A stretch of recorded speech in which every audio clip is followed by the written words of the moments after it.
Sabay-sabay na panonoorin ng ilang kaanak ng biktima ng drug war ang confirmation of charges hearing ni dating Pangulong Duterte. At live po mula sa UP Diliman sa Quezon City. Nauna sa balita si Camille Samonte. Camille, anong naisiparating ng mga kaanak ng drug war victims?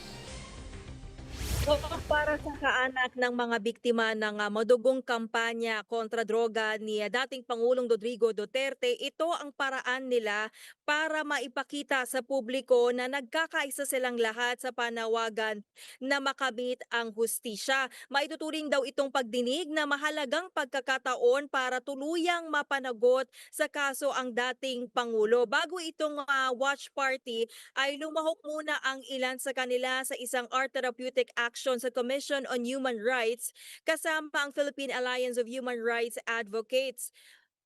Dumalo rin sa aktibidad ang chairperson ng CHR ni si Attorney Richard Palpalatok at iginiit niya ang kahalagahan ng pagkilala sa karanasan ng mga kaanak ng biktima para sila ay tuluyang maghilom, pero hindi raw ibig sabihin nito ay kakalimutan nila ang nangyari. Bagkus ito ay paalala sa lahat na dapat igalang ang karapatang pantao anuman ang estado sa buhay.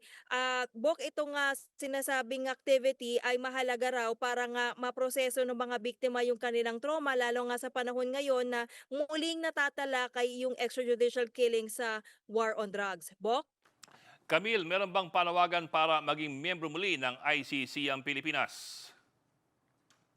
Meron na, Bok, katunayan naghain ng resolusyon ang Makabayan Bloc para hikayatin ang gobyerno na maging miyembro muli ng ICC. Ayon sa Makabayan Bloc, maipakikita nito ang commitment ng ating bansa para itaguyod ang hustisya, dignidad at rule of law. Matatanda ang kumalas ang Pilipinas sa Rome Statute noong administrasyon ni dating Pangulong Rodrigo Duterte. Narito ang kanilang pahayag.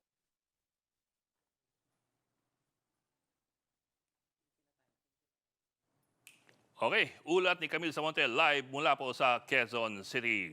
Mga kapatid, Jig Manikad po. Pagdating sa mahalagang balita sa loob at labas ng bansa, dapat una sa lahat, mag-follow at mag-subscribe na sa social media pages ng News 5.